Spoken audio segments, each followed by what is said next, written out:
Il est en quelque sorte le gardien de l'histoire de la principauté, le directeur des archives et de la bibliothèque du palais.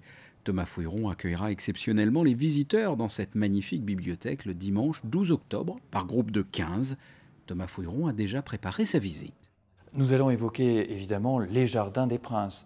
Alors les jardins du palais, mais aussi les jardins des différentes résidences au cours des siècles des princes de Monaco, c'est-à-dire aussi bien le palais de Carnolès à Menton que l'hôtel de Matignon à Paris, un autre hôtel qui était à Passy, donc aujourd'hui en plein cœur de Paris également, ou encore du château de Torigny en Normandie, puisque non seulement les archives du palais conservent évidemment les archives qui concernent le bâtiment du palais, mais aussi les archives de l'ensemble des résidences princières au cours des siècles. Donc nous avons des archives qui intéressent certains monuments historiques français. En plus des ouvrages consacrés au thème de cette journée européenne du patrimoine, ces visiteurs d'un jour pourront découvrir des trésors historiques, des livres du XVIIe, XVIIIe siècle et plus anciens encore.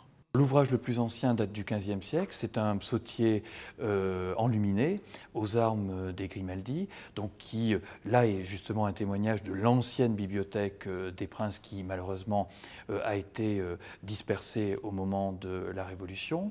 Et vous avez des ouvrages évidemment en tout genre, puisque la curiosité des princes a toujours été très importante, très variée, et notamment au siècle des Lumières, ce sont des princes qui sont des princes éclairés, qui sont soucieux de science notamment, déjà avant même le prince Albert Ier, évidemment le prince savant qu'on cite toujours. Donc c'est ça l'intérêt de la bibliothèque, c'est un petit peu d'être la sédimentation de la culture des princes qui se sont succédés au sein du palais.